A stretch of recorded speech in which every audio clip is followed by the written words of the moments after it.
My grandma paved the way for a lot of things. Now it's something that I carry with me on a daily basis, and I whip out the fact that my grandma was incarcerated all the time.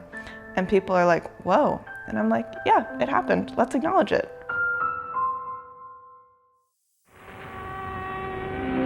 When the Japanese attacked Pearl Harbor, our west coast became a potential combat zone.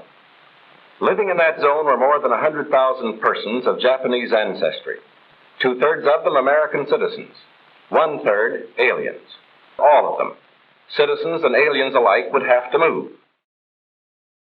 For me, I think that was, so outlandish, and the fact that she did it and survived it. And I didn't think it'd ever happen, but it did happen, and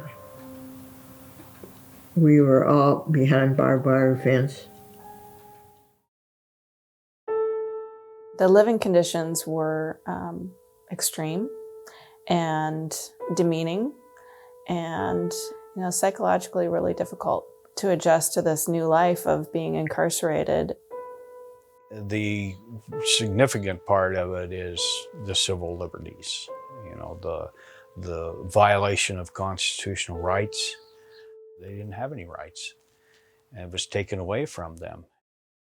It was a shame that they were living with for a really long time, but I think it was probably, she knew that, it was something that needed to be talked about. It was something that she had lived through, and so she knew that if she wasn't going to speak out about it, someone else probably wasn't either. She and a lot of her friends and colleagues decided that enough was enough, and so they spoke up.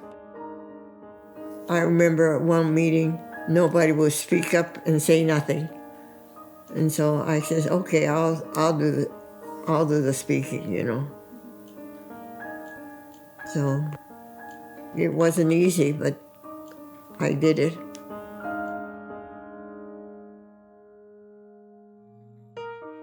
I recognized that her willingness to speak the truth and speak about her experiences led to my confidence and my pride in who I am as a person. And she, I think for a lot of people, was a role model in social justice and all of that great stuff. But for me, she was just a role model in how to be a person.